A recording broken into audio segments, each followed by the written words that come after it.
It's day 180. I'm getting ready to leave the Eliza Brook shelter. And I've got a 10-mile-ish hike today to Lincoln or to I-93. And I've got to go over Kinsman Mountain is the first big and I think only major climb of the day. This could be a quick 5 hours if the trail is smooth, but it could be like 6 or 7 or 8 if the trail is gnarly and technical and slow going. So we'll have to see. I hope it's the smooth kind, because those gnarly, rocky, rooty, technical trails really wear me out, and my ankles are sore by the end of the day, or knees, depending on how high the steps are.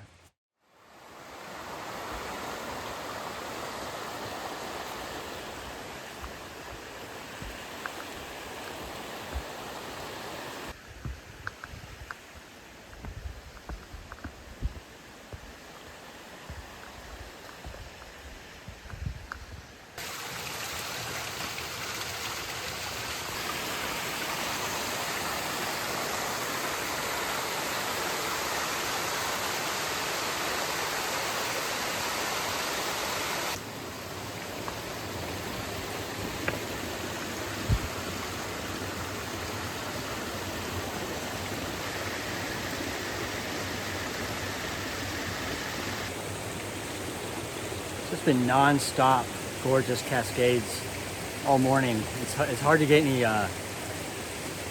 ground covered, miles covered, because you're constantly stopping to stare and take pictures and soak up the ambiance. But I'm getting close to the headwaters, so there's not going to be a whole lot more of this. But anyway, it's been very nice.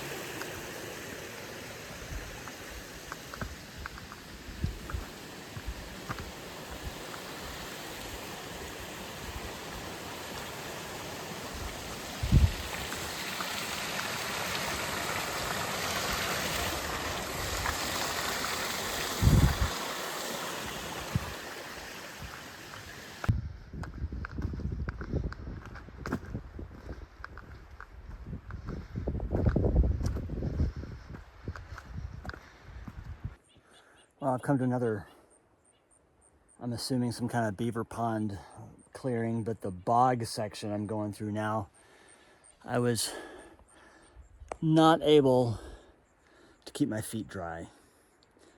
It's really tricky to find stable ground, and in places the boards are underwater, or they look like they're on the surface and they sink in as soon as you put any weight on them. And the same for the mud. Here's some with grass that a little bit more solid, but you know, before you know it, you sink in 3 or 4 inches and the water folds over the top of your shoes. And now I've got that to climb once I cross this clearing. Yay. So that's the trail up behind me.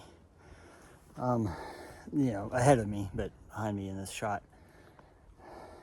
I was making the observation, when it's a steep scramble like this,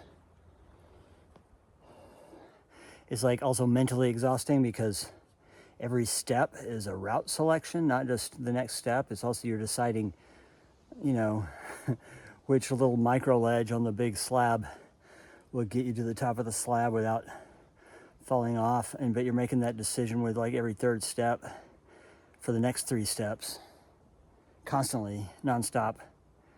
And it's, you know, barely 1 point something miles per hour, maybe 1.2 or 3.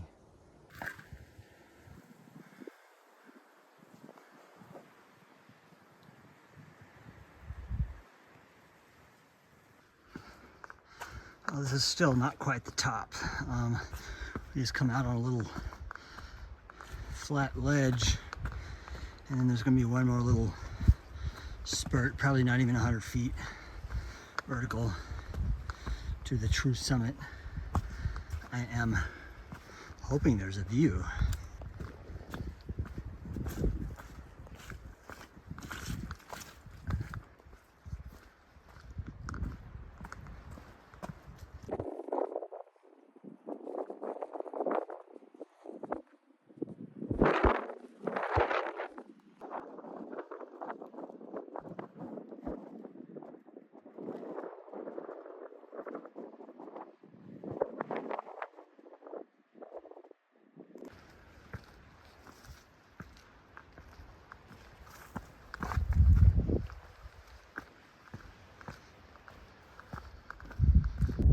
This is it.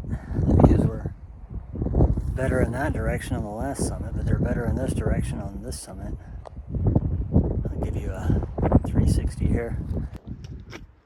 Hello. All right. Hey. It's part of the environment. Down the bottom of your picture. It's all good.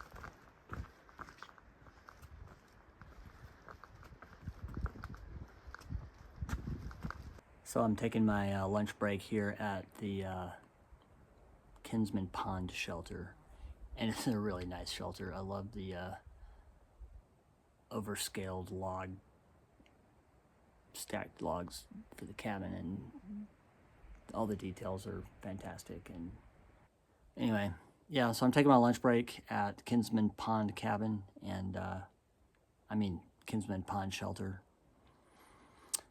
It took me 4 hours with a break, so let's call it 3.5 hours to go 4 miles this morning today. It's 1 when I arrived here, and it was 9 when I left, so I spent maybe 30 minutes taking breaks at the top, thereabouts. But that's very slow going, and if the rest of the day is that slow, I should have about 6 more miles, 5.8 I think, then it's going to be a long day.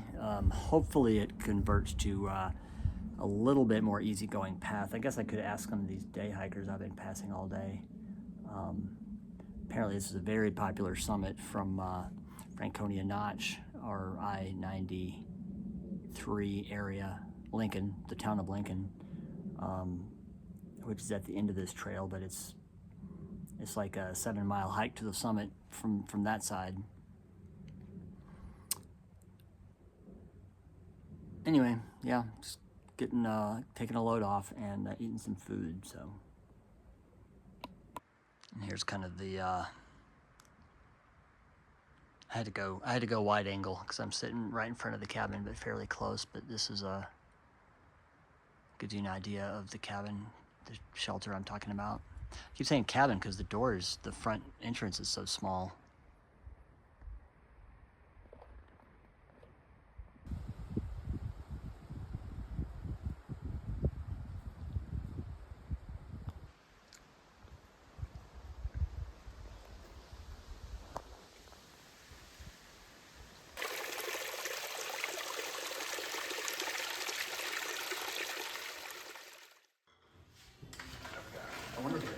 This place is built in 1964, written all over it. It's a big octagon with a cupola and a wedge-shaped kitchen, or a trapezoid-shaped kitchen.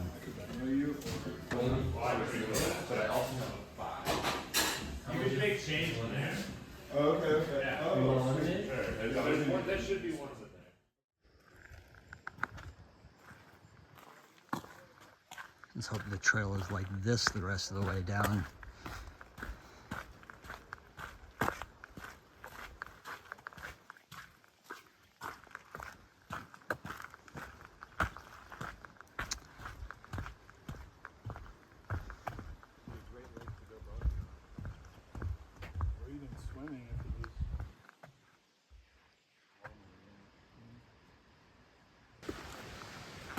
So after we passed Lonesome Lake Hut back there, I was told that the trail calms down a little bit and you can like kind of get back to your regular hiking speed more or less. It's 4 miles down to the Flume Visitor Center. It's three miles down to the where the Appalachian Trail, where it leaves the Appalachian Trail. Then there's like a 0.9 side trail that's a bike path, so that means it's going to be relatively flat to the Flume Visitor Center.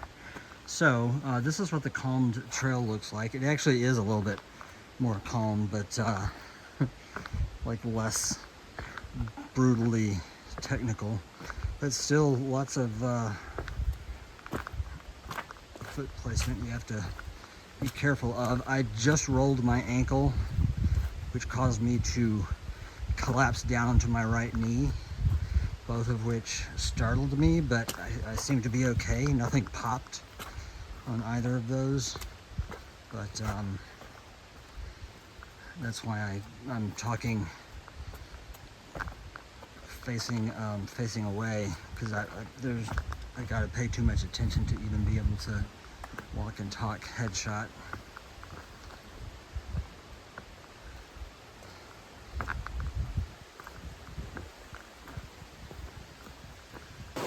Looks like a great swimming hole right there.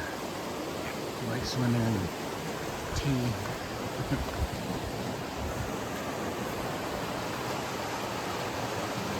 Oh, how good it feels to be on a dirt trail again. A moderately sloped dirt trail. Passing under the northbound lanes of the interstate highway here. True troll style.